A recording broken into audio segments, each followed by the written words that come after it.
Hello and welcome. You are watching the world's most comprehensive coverage of the Russia-Ukraine war.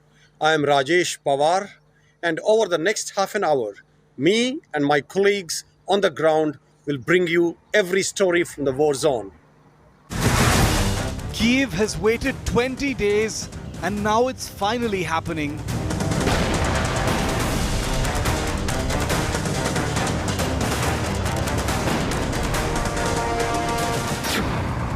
Putin's shells land 6 kilometers from President Zelensky.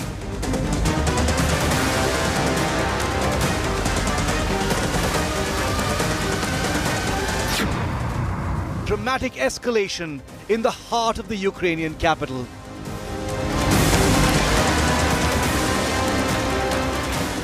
No longer on the outskirts, missiles hitting inside Kyiv city.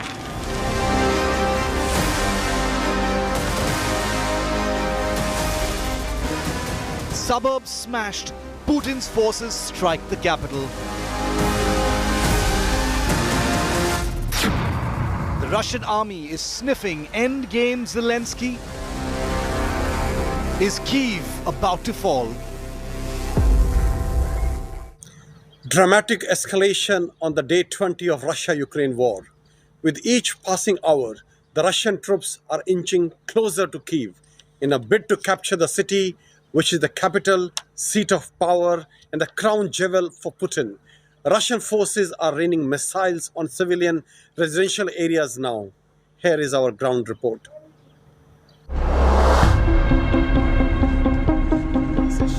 Russia breathing down Kyiv's neck.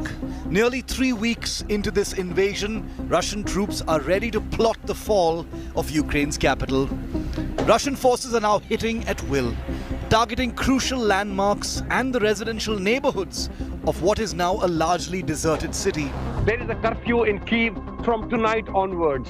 Nobody can move out unless you have a pass or some kind of documents to move out, because probably Russians are too close now and they cannot have people outside because they do not know who these people are. Therefore, to make sure that no Russian agent or any special forces agent is roaming around the city. This residential tower in Kyiv, just a few kilometers from President Zelensky's official residence, was smoldering moments after being hit. You can see fire there. Fire, this tender has been working for last 2 hours, but still a lot of apartment blocks are still burning. See, Russian forces are still a little far away. I mean, the nearest advance which they have made towards Kyiv, they are still about 12 to 13 kilometers away. But now the whole Kyiv city is within the artillery range. They can fire at will anywhere on any building in Kyiv city. Это ужасно, это неправильно, все должны жить в мире. Ты хочу это stop? Да? Ты хочу the war stop? Please stop. She says war is really bad. They are not able to live peacefully. ये आराम से नहीं रह पा रहे हैं. ये war इनके लिए खराब है. और ये चाहते हैं कि लड़ाई किसी से रुक जाए. Dramatic images of missiles raining fire in civilian zones in Kyiv have surfaced, showing residents fleeing for life after a huge strike was caught on CCTV cameras.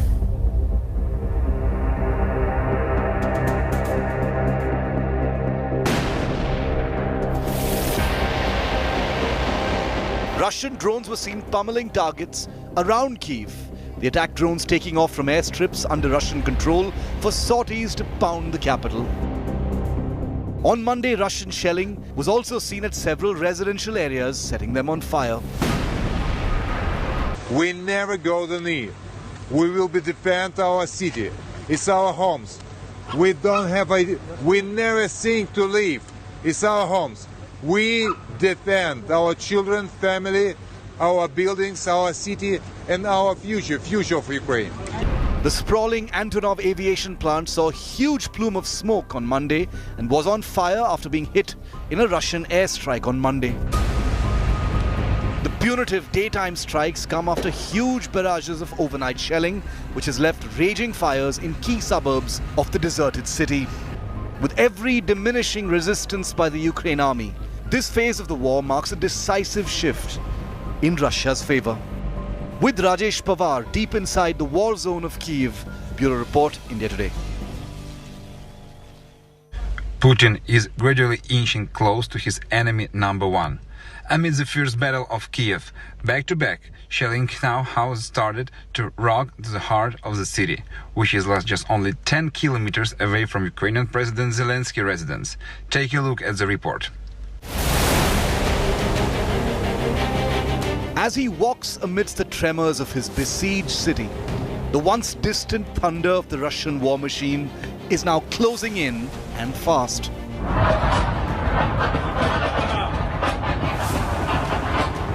Commanding the final defense of Ukraine's capital, President Volodymyr Zelensky is now less than 8 kilometers away from where Russian weapons are landing. This is a fire tender working here, but still there is fire. It's been burning for last 2.5 hours since it was struck by a missile in the morning today at 4:30 to 5 local time. The complete building has been destroyed, and there was another blast which I saw just before this. It was in the middle of a road. Nearby buildings were damaged. Now the whole Kyiv city is within the artillery range. It is like about 10 kilometers away from the city center, but it is quite close to Irpin where the fighting was taking place, and maybe just about 10 kilometers from the front lines and 10 kilometers from the center. Zelensky's fortress of Kyiv has been breached, with the shockwaves of Putin's shells now quaking the presidential palace. Once restricted to the satellite suburbs of the city, the firepower of Putin's war machine is barely 3 kilometers from the once bustling city center now. Range of the medium artillery and the multi-barrel rocket launchers which Russian forces have, the entire city is within their range now. The hunted Ukrainian president is aware that the man who stalks him with an enormous military machine is sniffing an endgame in the heart of the country's capital. And as tension spreads in Kyiv, he has spoken out once again. Наші хоробрі захисники продовжують завдавати російським військам. Soon the numbers of downed helicopters of Russia will reach hundreds of units. They have already lost 80 warplanes, hundreds of tanks and thousands of other units of equipment. Танків, тисячі інших одиниць техніки. Leaving in their wake a trail of damage, debris and devastation, the Russian forces are training their weapons ever closer to the man they wish to topple as Ukraine's head of state. The man who continues to defy President Putin in what is emerging to be a last stand battle. With peace talks between Ukraine and Russia meandering and the devastation piling up every minute, will Putin's army be at President Zelensky's doorstep next? And if they get him, what will they do with him? The world is watching. With Rajesh Pawar in Kyiv, Ukraine, Bureau Report, India Today. Even Lviv, where we are right now, is not safe from Russian rockets and missiles. A Russian missile strike at a military base here took the lives of 35 Ukrainian soldiers who were undergoing training. Russia, of course, claims that there were 180 foreign mercenaries who were undergoing training at this location before being deployed at different battle zones in Ukraine. But a memorial service for the 35 fallen Ukrainian soldiers was organized in Lviv. Now, this place is also directly in the line of Russian fire. We bring you this report.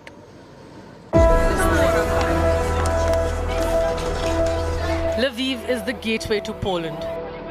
The city, with a population of 7 lakh, is sheltering 2 lakh people displaced by Russia's war on Ukraine.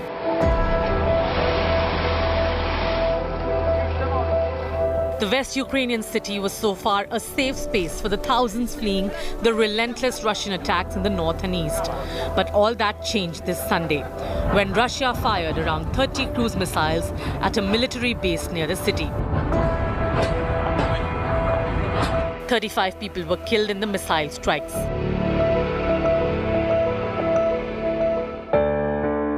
It was the major attack in western Ukraine since Russia launched its invasion. The attacked base was one of Ukraine's largest military facilities, located just 25 kilometers from Poland, a NATO member country. The Polish border isn't just an important route for refugees fleeing the war-torn nation, but also for military aid reaching Ukraine. The attack has sparked panic among people in the city. Air raid sirens blared throughout the day. There has been an air raid alert here in Lviv, and that's the reason why you'll see a lot of people out in the open. They've come here. Are you all here because of the air raid siren? Yes, maybe 20 minutes ago we heard, yeah, the Sorana.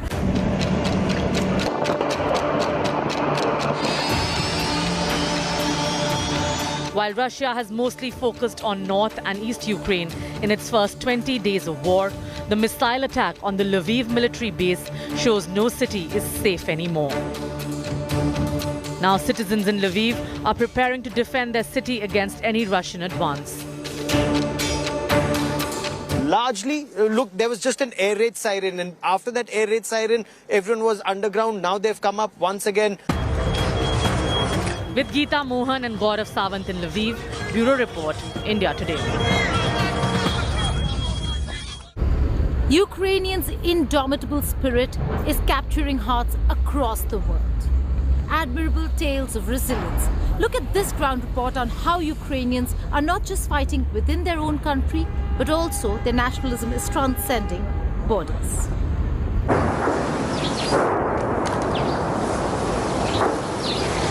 Ukraine's fate changed on 22nd February, the day Russian President Vladimir Putin declared war, raining missiles on key military targets. Since then, the war has taken several turns. Russia, which claimed it's only targeting strategic targets, is hitting civilian structures in Ukraine. These pictures are proof. 20 days on, more than 2 million civilians have fled the war-torn country, triggering a massive refugee crisis in Europe.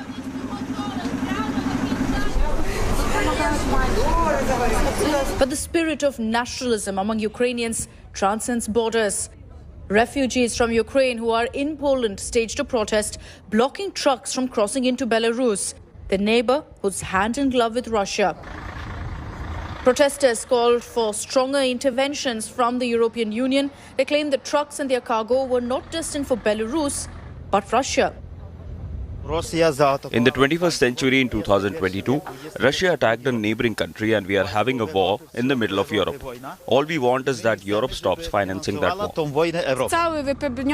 As you can see, all we can do is stand in front of the trucks to block them from getting to the border. The one behind me has Italian license plates and is full of medical equipment.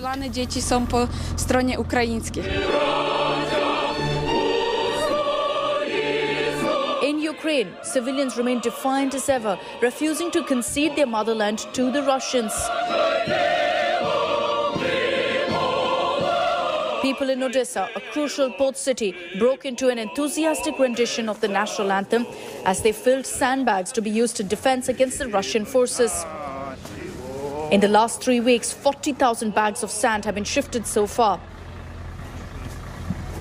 We are very optimistic here about the situation because people are really united. You can see that different ages, different languages, different cultures all prepare to fight for Ukraine and for the whole Europe actually. While NATO is quite silent, we are fighting. I think it's important because it's my city. I love my city, I love my country, and I want that my country win this war. Let's go.